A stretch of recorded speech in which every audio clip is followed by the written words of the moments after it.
3 qui concerne l'hémodynamique glomérulaire. Pareil, je vous la fais très très simple. Un glomérule, regardez comme c'est beau, mais vous en avez vu des photos comme ça, une artériole afférente, une artériole efférente, le glomérule et la capsule de Bowman qui va récupérer tout ce qui est le liquide de filtration. Et en fait, vous avez ici des artérioles qui sont musculaires, les afférentes comme les efférentes, qui sont douées de vasomotricité, vasoconstriction, vasodilatation, mais qui ne répondent pas aux mêmes médiateurs. Donc évidemment, l'afférente et l'efférente, pas évidemment, mais c'est comme ça. L'artériole afférente, l'artériole efférente sont toutes les deux sensibles à la noradrénaline, donc un effet vasoconstricteur alpha-adrénergique. Mais l'artériole efférente est sensible à l'angiotensine 2, pas l'afférente. Donc retenez ça, très très important. L'angiotensine 2 n'est efficace que sur l'artériole efférente, ou de manière prédominante sur l'artériole efférente. Alors vous comprenez que si on active le système rénine-angiotensine, eh bien on va entraîner une vasoconstriction de l'artériole efférente sans, est-ce que je vous l'ai mis là? Non. Sans vasoconstriction de l'artériole afférente, et donc on va augmenter le gradient de pression entre les deux, et donc on va augmenter la fraction de filtration. Et on va augmenter la pression intraglomérulaire, si vous avez un gradient.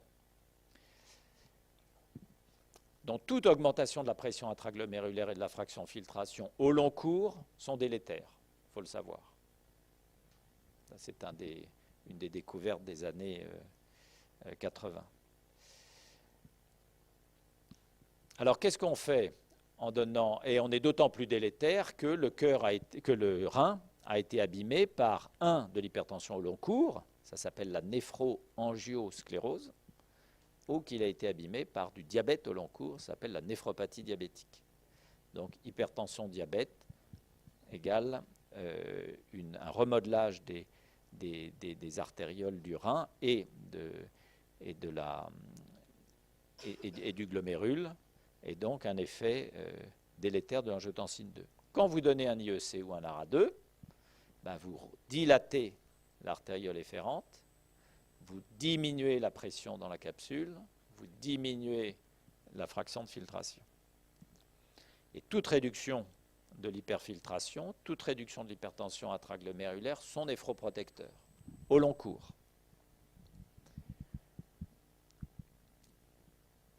Donc vous voyez que là, on a tout de suite deux situations.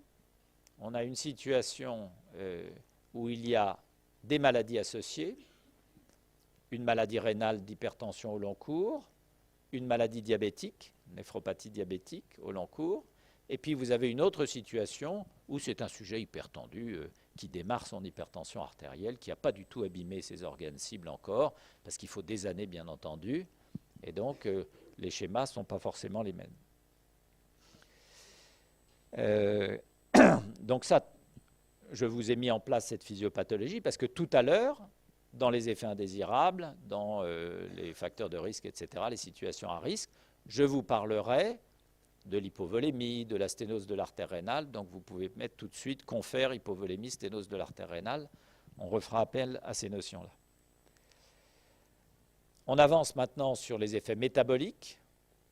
Pareil, simple, il y a des revues entières écrites sur les effets des IEC ou du système rénine-angiotensine dans le diabète. Mais ce que je trouve de plus simple pour le retenir, c'est cette explication-là. L'angiotensine 2 découple le récepteur de l'insuline du transport du glucose.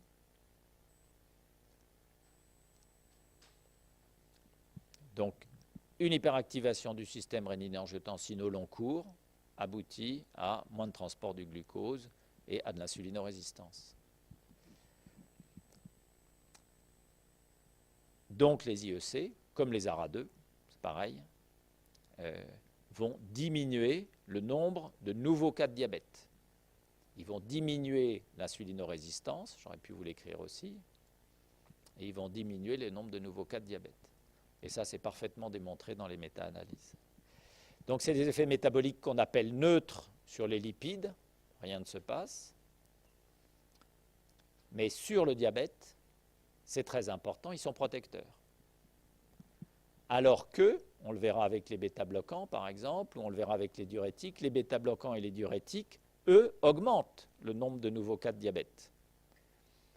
Donc quand on va choisir un traitement au long cours protecteur chez des gens qui ont plusieurs facteurs de risque, hypertension, diabète, dyslipidémie, ben on va essayer de trouver la molécule qui permet de corriger tout à la fois les effets néfastes du diabète, mais aussi l'hypertension. Donc voilà pour les effets métaboliques. Et maintenant, on change, ça s'appelle non plus 2.2 mais 2.3, parce qu'on passe à la pharmacocinétique. Je vous ai dit dans le plan, pharmacodynamie, pharmacocinétique, effet indésirable. Toujours pareil, en pharmacologie, voilà les trois grands domaines.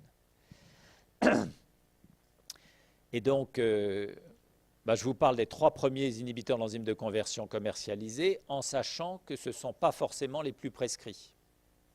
Pourquoi? Parce qu'il y a 11 inhibiteurs d'enzymes de conversion actuellement commercialisés et qu'évidemment, des progrès ont été faits. Il n'y a pas toujours des progrès majeurs quand on développe de nouveaux médicaments. Pourquoi? Parce que c'est un marché ouvert de l'industrie pharmaceutique. Mais d'une manière générale, on a un chef de file qui a été très amélioré ou relativement amélioré par les nouvelles molécules. Donc,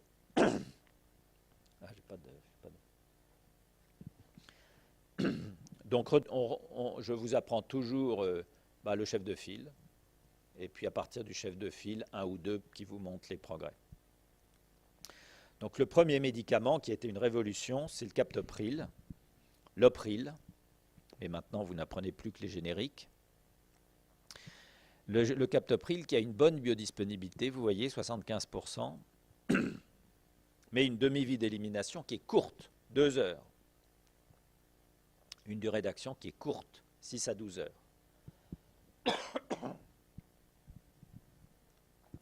6 à 12 heures, ça veut dire qu'il faut donner ça 2 fois par jour au moins, voire 3 fois par jour, mais plutôt 2. Donc on cherche des molécules qui ont des durées d'action plus prolongées. Alors vous savez, il y a la durée d'action et puis il y a aussi la durée d'inhibition de l'enzyme de conversion. Alors vous avez un nouveau médicament, le deuxième en ordre chronologique, qui est l'énalapril, Renitec, qui est une prodrogue, puisqu'il doit être hydrolysé en énalaprilate, qui a une biodisponibilité qui est pas mauvaise, 60%, qui a surtout une demi-vie d'élimination qui est beaucoup plus longue, 11 heures. Et puis, à 24 heures, vous voyez que le blocage résiduel de l'enzyme de conversion est de 70%, ce qui est excellent. Voilà. Là, il y a eu un véritable progrès. Et à une époque, le Renitec était un médicament extrêmement prescrit, l'énalapril. Et puis, vous avez quelques développements, comme le lisinopril, 3e dans la liste, où la biodisponibilité, vous voyez, est moins bonne, 25%, où la demi-vie est un peu améliorée, avec un blocage résiduel à 24 heures de 80%. Voilà, donc ça, ce sont des différences pharmacocinétiques qui permettent d'améliorer la pharmacodynamie. Parce que qu'est-ce qui nous intéresse? C'est de bloquer le système rénine-angiotensine pour au moins 24 heures, de manière à donner un comprimé par jour chez un hypertendu qui va être traité pendant des dizaines d'années. Donc il faut que le médicament soit aussi bien toléré. Qu'est-ce qu'on retient de cette pharmacocinétique? Ce sera la seule diapo, que l'élimination de ces médicaments est rénale. Vous n'en avez qu'un qui a une élimination hépatique. Tous les autres sont d'élimination rénale. Donc, en cas d'insuffisance rénale chronique sévère, on réduit les doses.